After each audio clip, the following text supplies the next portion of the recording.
Dan Levy, what would you say the defining quality of Schitt's Creek is? Ooh, uh, um, I think it's about love.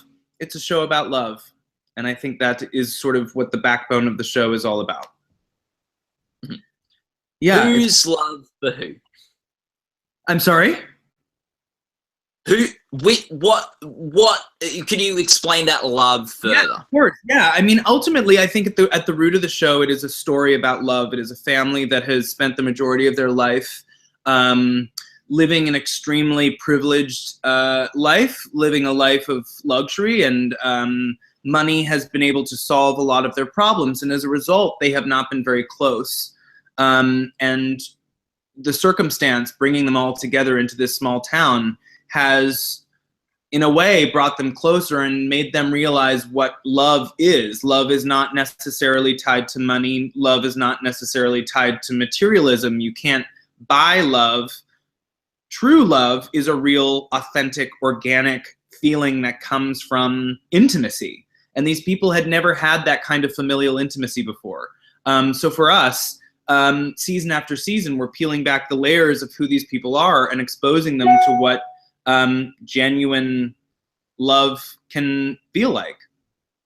And now on the show you played David Rose, and I'm wondering, like, for that character, which relationship do you think more layers have been peeled back for over the course of the 3 seasons of the show? Well, I feel like the character of David is an incredibly guarded. He's very practical in the sense that he protects himself. I think he's had to over the course of his life, and I think he takes after his mother, Moira. They are both incredibly prideful people, and as a result, protective of their brand and of letting people see who they really are. So I feel like for David, over the past 3 seasons of our show, it's really been about letting his guard down slowly but surely. And I think by the end of our 3rd season, we've introduced the potential of a relationship for him, which I think is going to find him, discovering things about himself that he's never really known before, particularly the fact that he's never really had a successful relationship. Because I think in the past, people have glommed on to him or bought into his friendship because they got something either monetary or they got something out of it in a very tangible way. And now that he's stuck in this town, he's realizing that he can't buy friendships. They have to happen organically. And I think that's surprised him and in a way has been kind of enlightening for him. And like, this is a character which has different sort of like dynamics at work. There's the dynamics with his family. There's, as you say, the relationships and dating sort of side of things. And then there's sort of his business acumen and projects. Which of those sort of areas, or is there something else that excites you most to play? I think for me, the relationship, his romantic relationships have been the most exciting and rewarding to play. I think this is a person who really doesn't know. He has a ton of confidence. I don't know where it comes from, but he has it. I just don't think he knows who he is. And I think by stepping into a relationship, by experimenting with, various, whether it's, connecting with Stevie in the 1st season, or whether it's, getting involved in a throuple at the beginning of our 3rd season, or eventually, meeting his business partner, Patrick, and then in a way sort of falling for him. These are all new experiences for David because they're genuine and they're authentic. And he's not used to authenticity in people. He's used to, living a very sort of privileged life where people are only invested when they feel like they can get something out of it.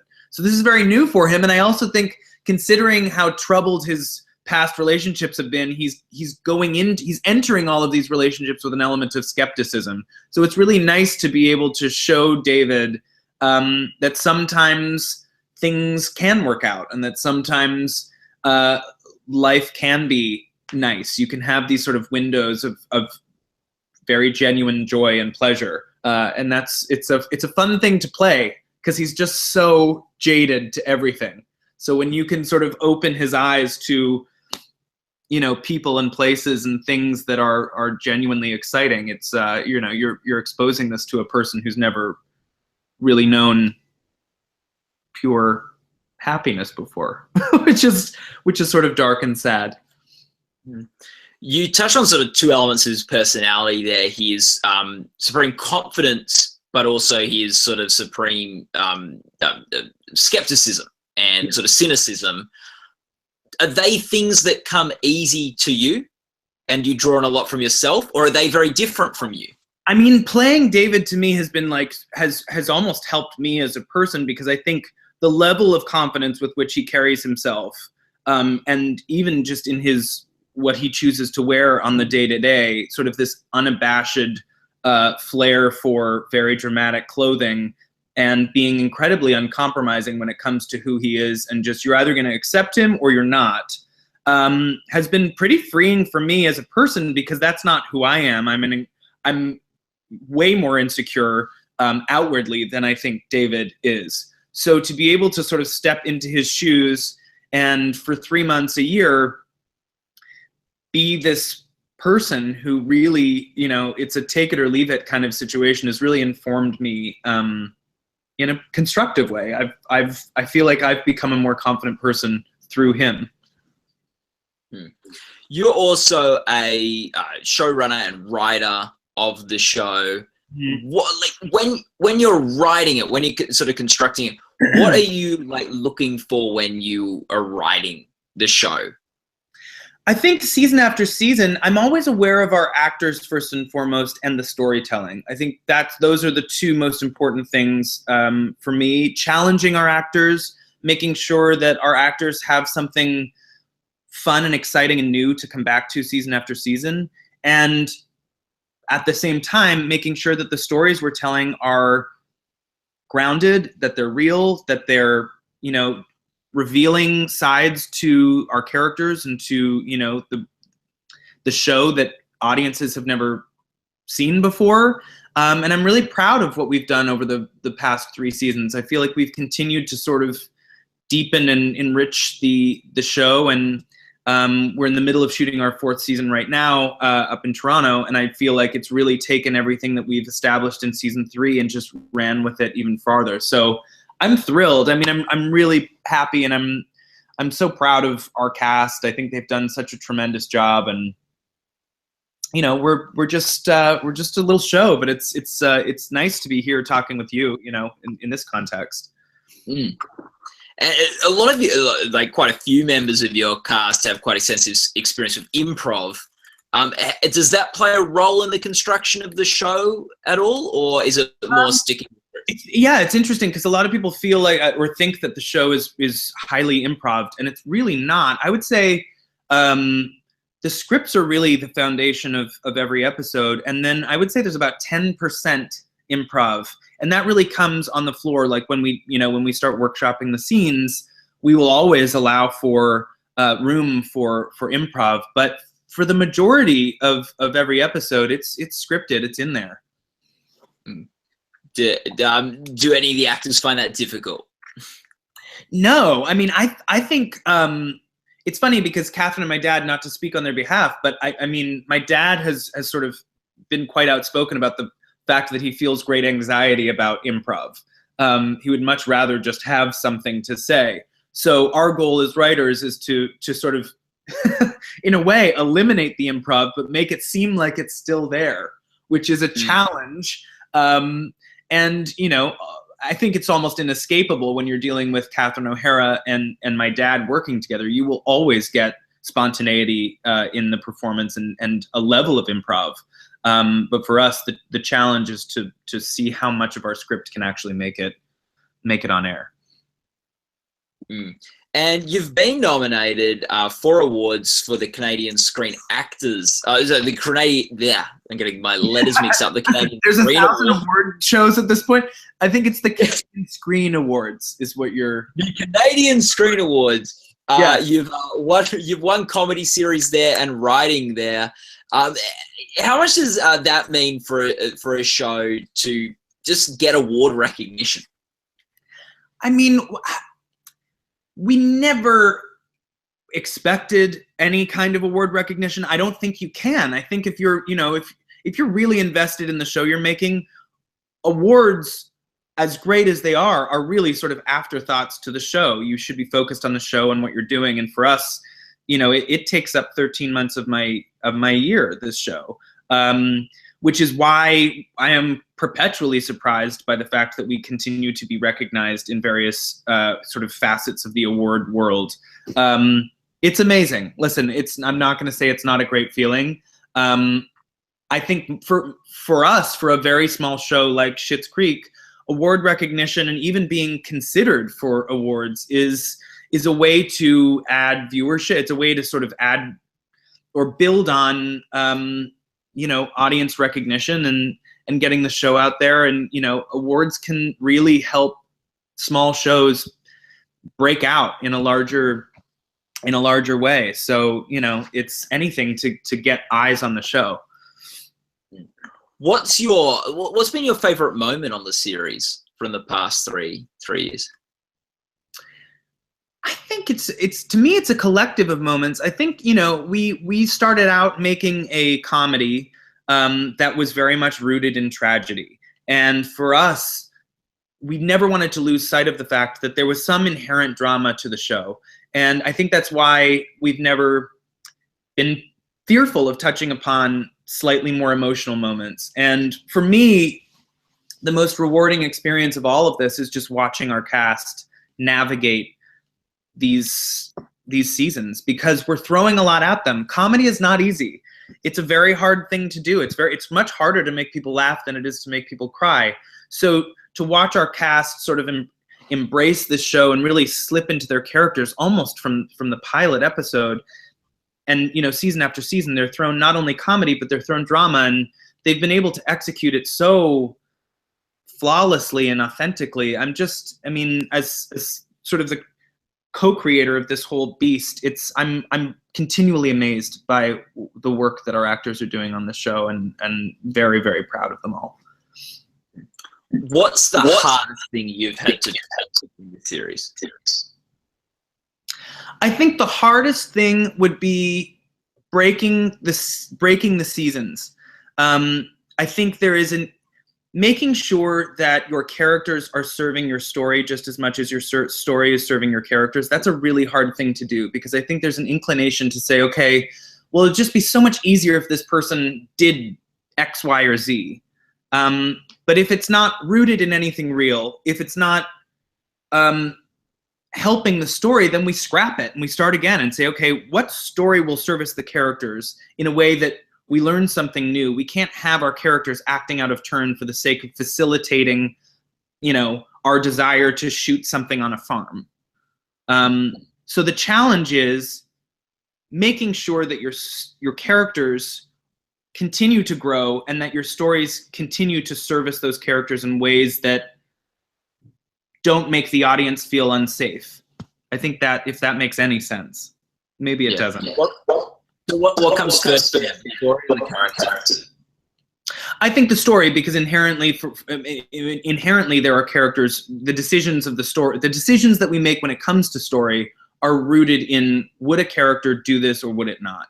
And there are a lot of times where we get really far along in terms of breaking an episode of the show, and we realize we're really trying to do something here that's not genuine or authentic or servicing, you know, the show in a real way. It feels like a stretch. It's either too broad, the comedy's too broad, or something about it is too dramatic, or, you know, there's something off. And to be able to say, scrap that, scrap the whole episode, let's start again, let's try and find a better story here that really, you know, feels in line with the season we're trying to tell. That's hard. It's hard to sort of start again, but ultimately every time we do, you come up with something richer and you come up with something stronger. And yeah, it's just, it's tough, because, you know, it's writing a TV show is difficult. It's difficult. What's you know, what's the funnest part of the job? Shooting it is by far, for me, the most enjoyable experience. You know, I mean, writing it, I feel like is the most challenging and in a way the most fulfilling. But shooting it is the most fun. I mean, we have such a dynamic cast, and camp, we spend the spring and summer shooting the show. It's 3 months. We get half of that time in the country. And we all get along. It's a really great group of people. It's a great set. And, you know, everyone is there because they love to be there. And I've been, you know, the more I talk to friends of mine who are on sets that are slightly more volatile, the more I realize that this is a rare opportunity, you know, to be working with 141 people who all sort of want to be there. So I really revel in that. I really sort of soak up those experiences and hope that they can continue on and on and on. What's the most volatile set you've heard about? No, you don't. You don't. Oh, I mean, you know, I think ultimately, you know, my dad and I, being the executive producers of the show, we do not tolerate ego in any capacity on our show. There's no need for it. If you can't communicate with someone calmly and rationally, then it's probably best you don't communicate with that person. So I think we have a zero tolerance policy when it comes to hostility and ego on our set, and I think that's really sort of set a tone for everyone, and has made for an incredibly pleasant work experience, because people aren't able to get away with some of the shit that they're, can I say that? Ooh, that they're able to get away with. Yes. You know, in other slightly more hostile environments where ego is allowed. That does seem from the stories that I've heard that you know, it really is ego that sets quite a negative you know, tone for any production if it's allowed. And I imagine that gets in the way of good comedy, where you really need to serve the other. Yeah, it affects every aspect. I mean, it wasn't until I started, you know, show running the show that I realized, you know, every facet of your show, be it the art department or the, you know, costume design or your actors or your grips, everyone is doing a part. And if any of those areas falter, or if they feel like they're underappreciated or undervalued, they're not going to be giving their all. So every department needs to know that they are valued and appreciated and necessary in the creation of a television show. And that's when you get people working and doing their best, because they feel valued ultimately. It's not just about the actors. It's not just about the directors or the producers. Everyone that works in within the television world is a necessary part of the puzzle. And I think that often gets overlooked. What do you think about? Do you have a moment on set that just captures the fun and the enjoyment or fulfillment of shooting Schitt's Creek? Yeah, I mean, there's one specific memory that comes to mind. I was shooting in our first season with Catherine, and we were selling this sort of pyramid scheme beauty product to a room full of people, and it was an absurd scene to shoot. I was fully bronzed. I had put on too much self-tanner. The whole thing was nuts. And at one point I look over at Catherine, and she just could not keep it together. And she cracked and broke and laughed for like couldn't get through the scene. We had to stop. We had to start again. Knowing that Catherine broke was a fun moment for me, because she is a consummate professional. And that was sort of a memory that I'll keep with me. It was really fun. Yeah, it's hard to be in as much comedy as she's been in, and sort of still, like, you know, you'd learn how to contain yourself. Yeah, which is why those moments when you get that sort of like no matter how hard you try, you can't stop from laughing. That's the fun. And for me, being so fresh, I crack up a lot more than Catherine or my dad or Chris, who have been doing this and have, you know, honed their crafts a little more. I have a harder time keeping it together.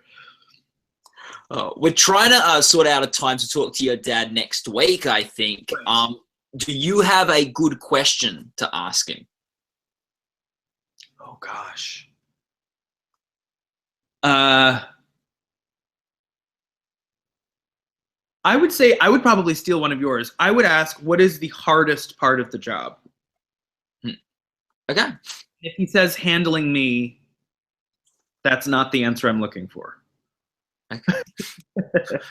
Who do you think who should be the hardest person for him to handle on the show? Yeah, that's a better question. Who's the hardest person to handle on the show?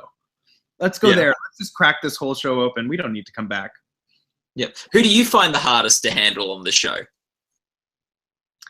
Oh God. Well, I would probably say Annie Murphy, who plays Alexis, who's my sister on the show. She and I have, and it has been like this from day one, we have truly a brother and sister dynamic. And she, I mean, there's sort of not a day that goes by where I'm not being pranked by her in one way or another. And it has continued now for 4 years. So I would say Annie. I have a hard time putting my finger on her. She's always slipping out from under me. Do you ever prank her?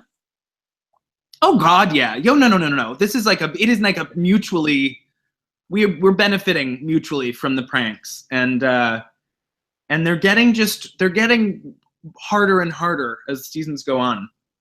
Yeah, pranks usually escalate. Like polite. Now they're not polite. Now they're just full blown attacks. Yeah. What's one of your best pranks? Oh, so she had to come in to do one of our webisodes on a day off.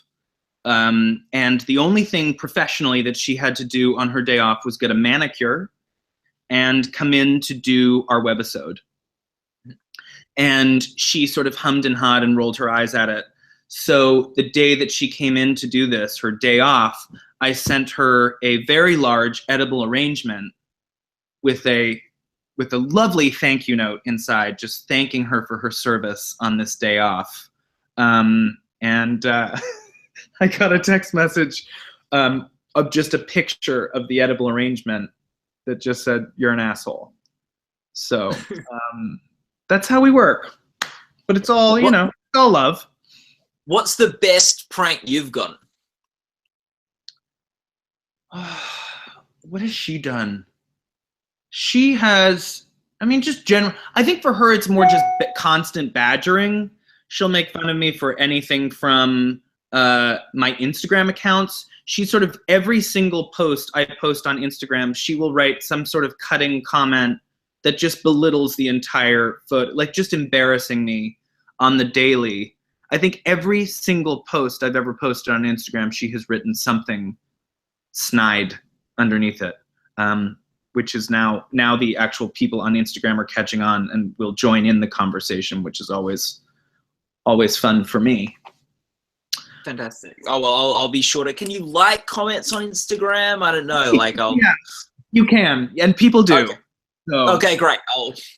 They're all over. Yeah. Yeah, fantastic. Finally, looking forward to Schitt's Creek. What are you most excited about for season 4? Well, I can just say, it is by far my favorite season we've ever done. It's the most dimensional. It's the most exciting. It's just so juicy, and the performances from our actors in this 4th season are like nothing I've ever seen before in our show. And I really feel like everything that people are responding to in terms of just that nice balance of comedy and drama, they're going to get twofold in season 4. So we're only halfway through, but I can say with complete certainty that I am madly in love with it and very proud of it. And, I think knowing that more and more people are catching on to the show, it's going to be a nice payoff when it comes out next year. Well, thanks so much for talking with us today, Dan. All the best with the Emmys and with the upcoming season. Absolutely. Have a good one. Yeah, you too.